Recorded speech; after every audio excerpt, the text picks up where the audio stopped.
قال اللہ تبارک و تعالی فی کلام المجید والفرقان الحمید قد افلح المؤمنون الذین هم فی صلاتهم خاشعون والذین هم عن اللغو معرضون صدق اللہ مولانا العظیم وصدق رسولهم نبی الکریم الامین الرؤوف الرحیم ان اللہ وملائکتہ یصلون علی النبی یا ایہا الذین آمنوا صلوا علیہ وسلموا تسلیما الصلاۃ والسلام علیک یا سیدی یا رسول اللہ وعلی آلک واصحابک یا سیدی یا حبیب اللہ الصلاۃ والسلام علیک یا سیدی یا نبی اللہ وعلی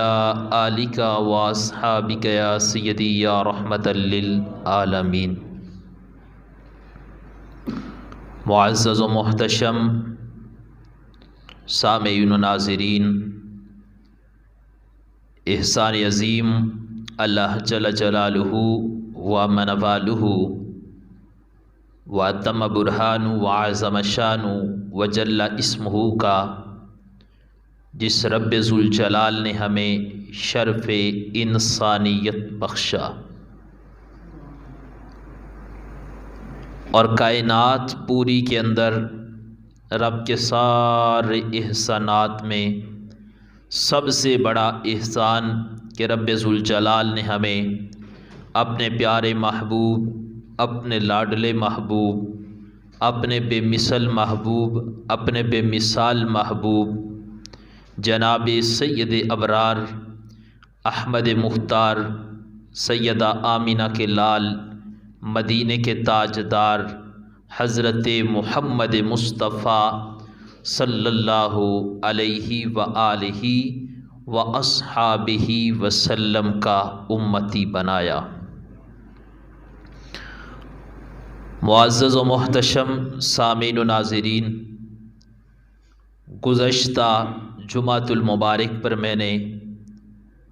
سورہ مومنون کی فضیلت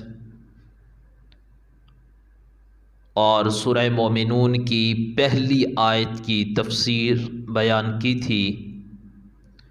اور آج میرا ارادہ ہے کہ سورہ مومنون کی دوسری آیت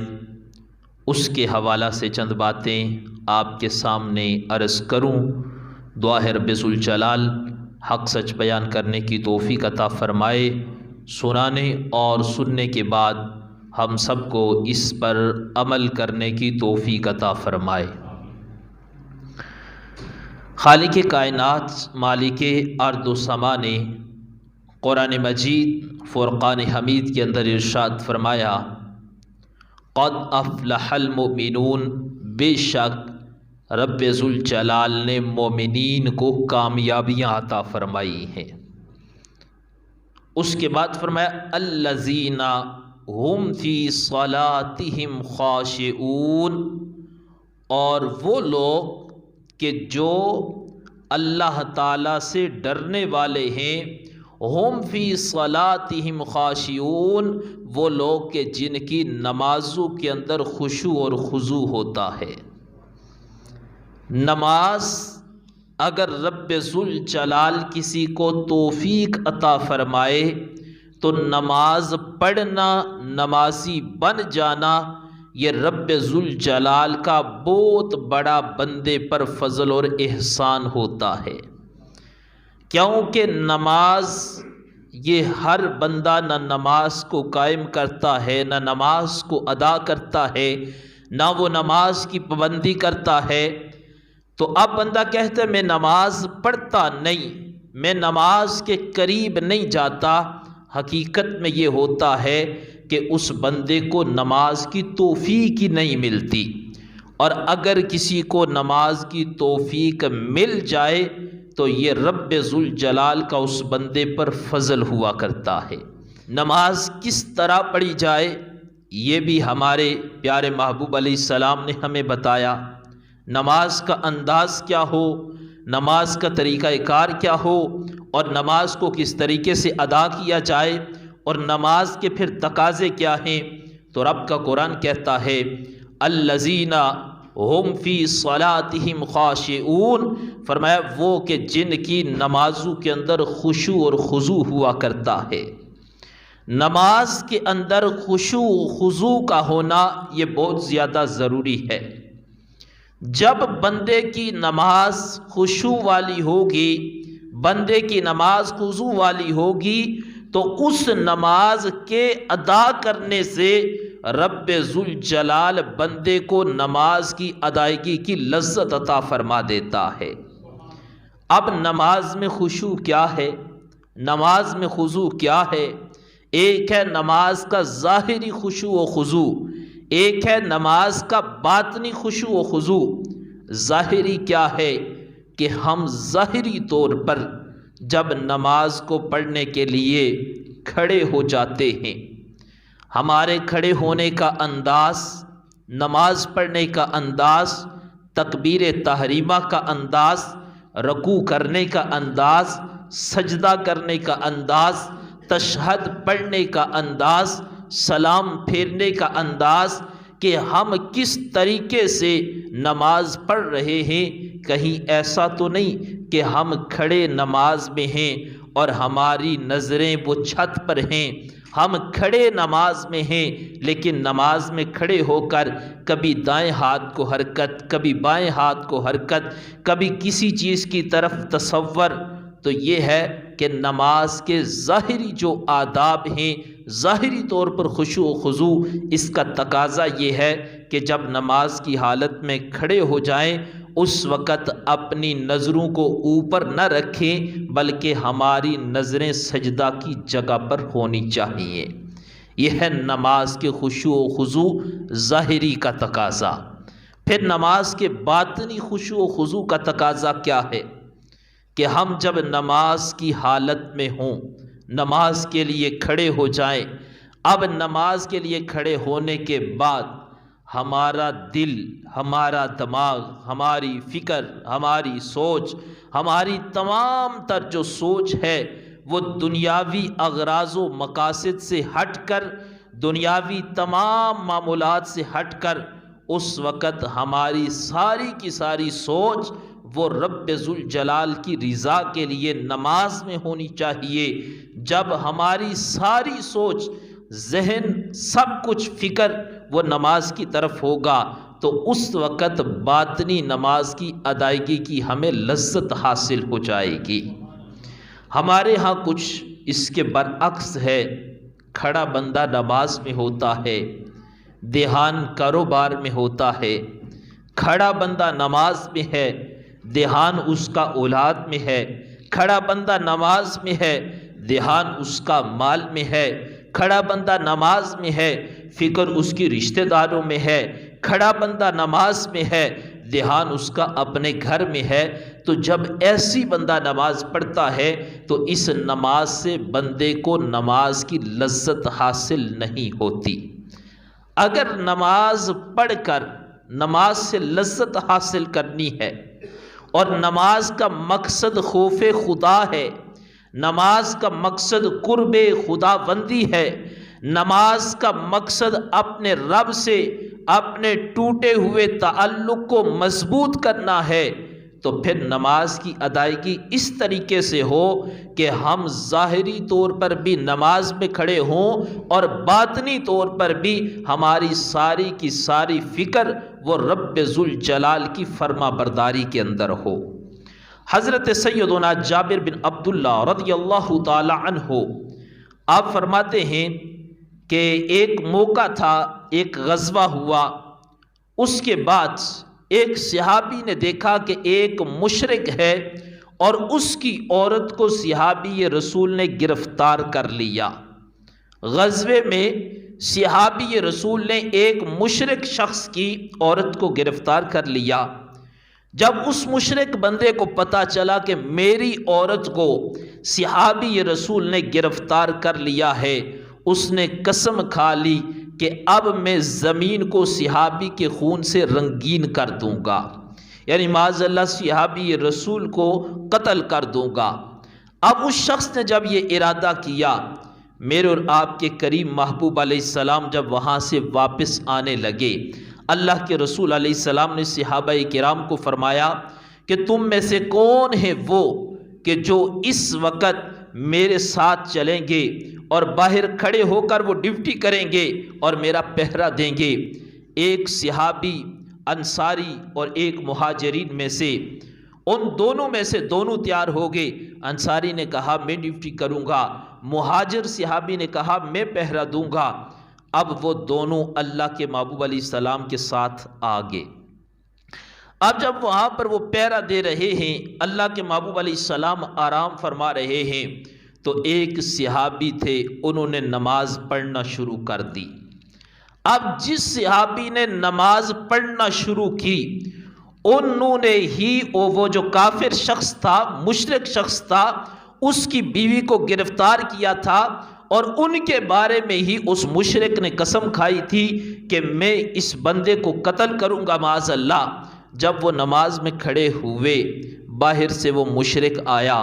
اس نے کہا یہ تو اب نماز کی حالت میں ہے۔ جب دیکھا کہ نماز کی حالت میں ہے، اس نے کہا اگر نماز میں نہ ہوتے، جب میں ان کو تیر مارتا یہ میرے ساتھ مقابلہ کرتے، مجھ پر وار کرتے، لیکن مجھے مسلمانوں کے ایمان کا اتنا پتہ ہے، جب وہ نماز کی کیفیت میں ہوتے ہیں اس وقت انہیں دنیا کی پرواہ نہیں ہوتی، بلکہ اس وقت وہ اپنے رب کے ساتھ اپنا تعلق جوڑ لیتے ہیں۔ اب وہ شخص اس نے کہا یہی تو موقع ہے وار کرنے کا، میں اب وار کروں گا، جب وار کروں گا تو آگے سے جواب نہیں ملے گا، جب جواب نہیں ملے گا تو مجھے موقع ملا ہے، میری جیت ہو جائے گی، میں جس مقصد کے لیے آیا ہوں میرا مقصد پورا ہو جائے گا۔ اس مشرک شخص نے صحابی رسول کو 3 تیر برسائے، جب 3 مارے ان کے جسم میں پیوست ہو گئے۔ صحابی رسول جس طرح نماز پڑھ رہے تھے اور جس طرح نماز پہلے پڑھا کرتے تھے، اسی طرح آرام و سکون کے ساتھ نماز پڑھی، رکوع بھی کیا، سجدہ بھی کیا، تمام نماز کے فرائض واجبات کو مکمل کیا۔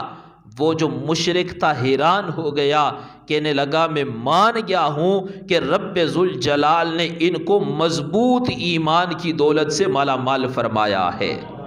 یعنی نماز کی کیفیت ایسی ہو کہ جب نماز میں دشمن وار بھی کرے، کوئی تکلیف بھی دے، تو صحابی رسول کو اس کی تکلیف کی کوئی پرواہ نہیں ہوئی، کہتے مجھے تو محسوس بھی نہیں ہوا، اس وجہ سے کہ میں دنیا سے تعلق توڑ کر اپنے رب سے میں نے اپنا تعلق جوڑا ہوا تھا۔ اور جب بندے کا رب سے ایسے رابطہ ہو جاتا ہے، اور بندہ جب نماز کی حقیقت کو پہچان لیتا ہے اور نماز کی حقیقت کو پہچان کر جان کر پھر رب کی رضا کے لیے نماز پڑھتا ہے، اور اپنی تمام تر مصروفیات کو ترک کر کے، ساری سوچوں کو ختم کر کے رب کی بارگاہ میں آ کر ایسی نماز پڑھتا ہے، تو اس نماز کے بدلے رب ذوالجلال اس بندے کو اپنے قرب کی دولت سے مالا مال فرما دیتا ہے۔ لیکن کچھ اس کے برعکس آج کے ہمارے اس معاشرے میں کہ نماز بھی پڑھی جا رہی ہے، لیکن نماز کے تقاضوں کو پورا نہیں کیا جا رہا۔ نماز ایسی ہے کہ ہماری نماز میں یہی کوشش ہوتی ہے کہ جلدی سے جلدی نماز پڑھی جائے، اور اگر نماز بھی پڑھ رہے ہیں تو ہمارا دماغ گھوم رہا ہوتا ہے دنیا داری میں کہ کون سا وقت آئے مسجد سے باہر نکلوں، لوگوں سے ملوں، کسی کو پیسے دینے ہیں، کسی سے لینے ہیں، کسی سے کاروبار کرنا ہے، کسی سے کوئی بات کرنی ہے۔ اس طرح نماز کی لذت نہیں حاصل ہوتی۔ میرے اور آپ کے پیارے محبوب علیہ السلام نے ارشاد فرمایا، حضرت سیدنا ابو ہریرہ رضی اللہ تعالیٰ عنہ اس حدیث پاک کو روایت کرتے ہیں کہ محبوب علیہ السلام نے فرمایا کہ بتاؤ اے میرے صحابہ، سب سے بدترین چور کون ہے؟ چوروں کی اقسام ہیں، کوئی مال چوری کر رہا ہے، کوئی کسی قسم کی چوری کرتا ہے۔ میرے محبوب علیہ السلام نے فرمایا مجھے بتاؤ کہ سب سے بدترین چور کون ہے؟ اپنی اپنی رائے کا اظہار کیا، پھر عرض کیا محبوب واللہ عالم و رسولہ، اللہ بہتر جانتا ہے اور اللہ کا رسول بہتر جانتا ہے۔ اب جب اللہ کے رسول علیہ السلام نے دیکھا کہ صحابہ کرام نے عرض کی کہ محبوب اللہ بہتر جانتا ہے اور اللہ کا رسول بہتر جانتا ہے، میرے محبوب علیہ السلام نے فرمایا سب سے بدترین چور وہ ہے جو نماز کے اندر چوری کرتا ہے۔ صحابہ کرام کو بڑا اس پر تجسس ہوا، تعجب ہوا کہ محبوب چوری بندہ مال کی کرتا ہے، کسی کا مال پڑا، کسی کی کوئی اور چیز پڑی ہے، بندہ اس کو اٹھا لیتا ہے، چوری کر لیتا ہے، لے جاتا ہے اور جا کر کہیں فروخت کر دیتا ہے، اپنی ضروریات کو پورا کر لیتا ہے، اس چوری کی تو ہمیں سمجھ آتی ہے، پر آپ فرماتے ہیں کہ سب سے برا چور وہ ہے جو نماز میں چوری کرتا ہے، تو ہمیں اس کی سمجھ نہیں آئی۔ میرے محبوب علیہ السلام نے فرمایا نماز کی چوری یہ ہے جو بندہ نماز میں رکوع مکمل نہیں کرتا، جو بندہ نماز میں سجدہ مکمل نہیں کرتا،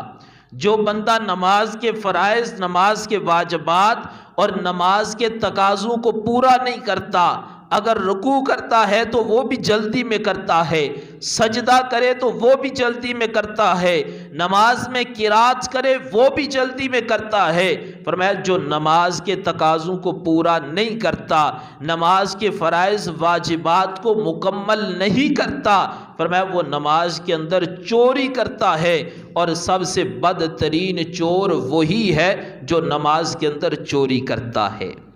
اب اس حدیث پاک پر ہمیں غور کرنے کی ضرورت ہے، کہیں ہمارا شمار اس شخص کے اندر تو نہیں ہوتا جس کو ہمارے محبوب علیہ السلام نے سب سے بدترین چور قرار دیا ہے۔ کچھ ہمارے معاشرے میں بھی ایسے ہی کیفیت ہے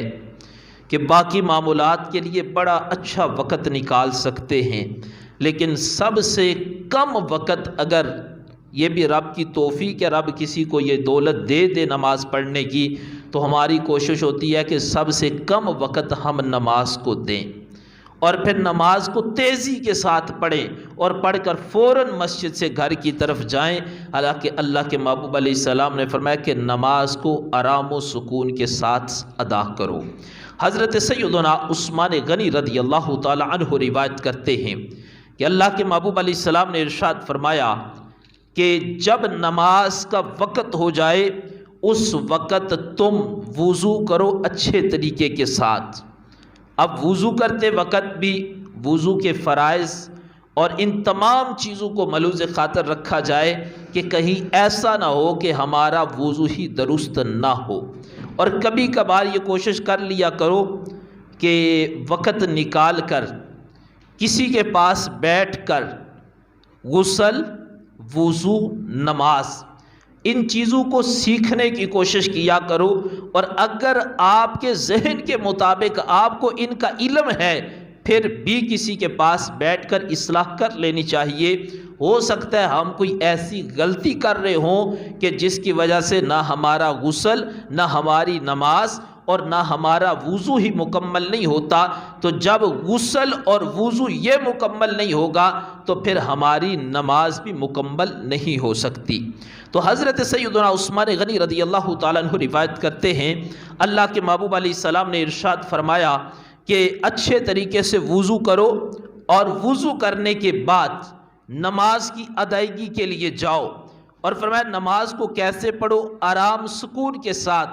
ٹھہر ٹھہر کر نماز پڑھو، اور نماز کے تمام تقاضوں کو پورا کرو، اور جب تمام تقاضوں کو پورا کر لو اس وقت نماز جب مکمل کر لو، تو فرمایا جب بندہ نماز مکمل کرتا ہے رب ذوالجلال اس کے پچھلے گناہوں کو معاف فرما دیتا ہے۔ اب یہ ہے کہ نماز اگر بندہ اچھے طریقے سے وضو کرے، پھر نماز کو اس کے تقاضوں کے مطابق پڑھے، میرے محبوب علیہ السلام نے فرمایا رب ذوالجلال اس کے پچھلے گناہوں کو معاف فرما دیتا ہے۔ پھر آگے اللہ کے رسول علیہ السلام نے ارشاد فرمایا کہ جب بندہ اس طریقے سے نماز پڑھتا ہے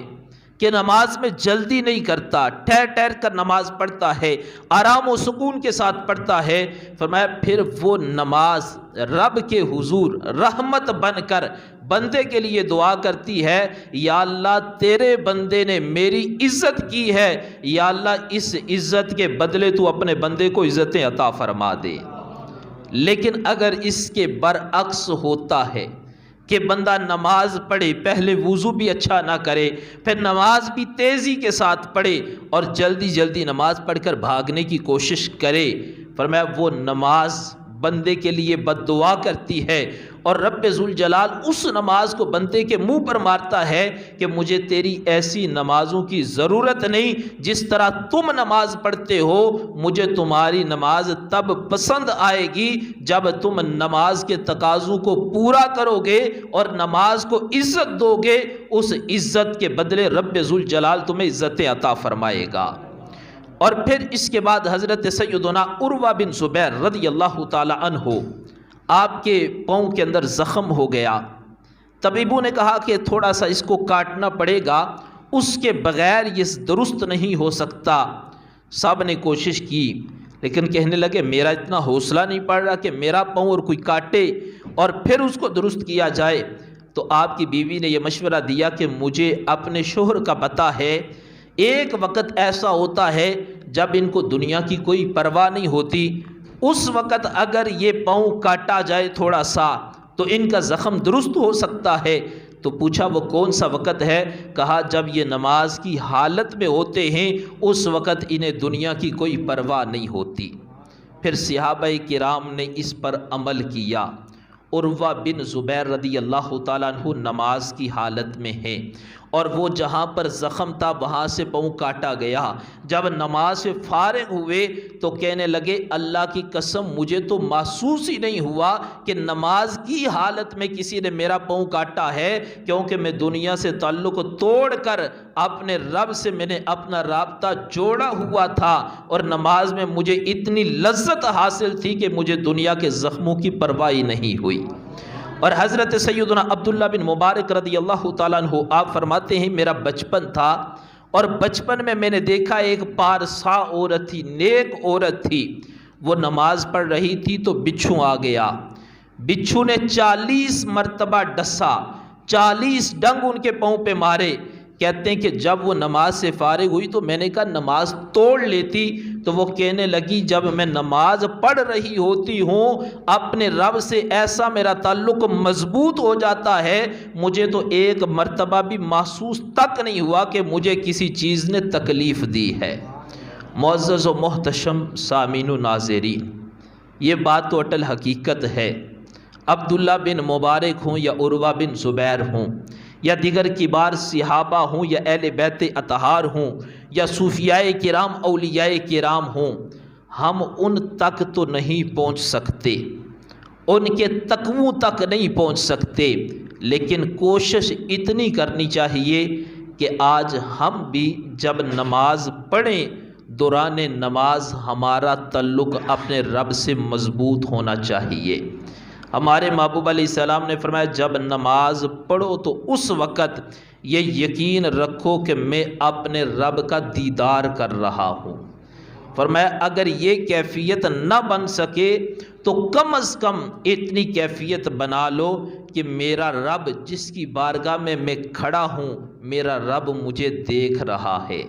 اب جب رب بندے کو دیکھ رہا ہو اور بندہ رب کی بارگاہ میں کھڑا ہو اور نماز پڑھ رہا ہو تو کبھی دائیں ہاتھ کو حرکت، کبھی بائیں ہاتھ کو حرکت، اور کبھی توجہ موبائل کی طرف اور کبھی توجہ اپنے مال کی طرف، کبھی توجہ اپنے کاروبار کی طرف، کبھی توجہ اپنی اولاد کی طرف، کبھی توجہ اپنے گھر کی طرف۔ جب ایسی ہماری نمازیں ہوں گی تو پھر ہم نماز سے کبھی بھی قرب خدا کو حاصل نہیں کر سکتے۔ نماز ہے کہ ان الصلاۃ تنہا عن الفحشاء والمنکر، کہ نماز بے حیائی اور برائی سے بندے کو روکتی ہے، لیکن ادھر ہمارے معاشرے میں بندہ نماز بھی پڑھتا ہے، ادھر نماز پڑھی باہر نکلتے ہی ہم جھوٹ بول لیتے ہیں، نماز پڑھ کر نماز بندے کو بے حیائی برائی سے روکتی ہے، لیکن ادھر نماز پڑھ کر باہر جا کر لوگوں پر ظلم بھی کیا جاتا ہے۔ نماز پڑھ کر جب ہم کاروبار کے لیے جاتے ہیں تو رشوت بھی لی جاتی ہے۔ نماز پڑھ کر ہم تمام حرام کام بھی کرتے ہیں۔ قرآن کہتا ہے نماز بے حیائی برائی سے روکتی ہے، ہم پھر بھی برے کام کرتے ہیں۔ اس کی وجہ یہ ہے کہ اگر ہم نماز کو نماز سمجھ کر پڑھیں، اگر نماز کو خشوع و خضوع کے ساتھ پڑھیں تو پھر نماز کی برکت سے رب ذوالجلال ہمیں گناہوں سے نجات عطا فرمائے گا۔ محتشم سامعین حضرات، میری دعا ہے رب ذوالجلال ہم سب کو جو کچھ میں نے بیان کیا اس پر عمل کرنے کی توفیق عطا فرمائے۔ وما علینا الا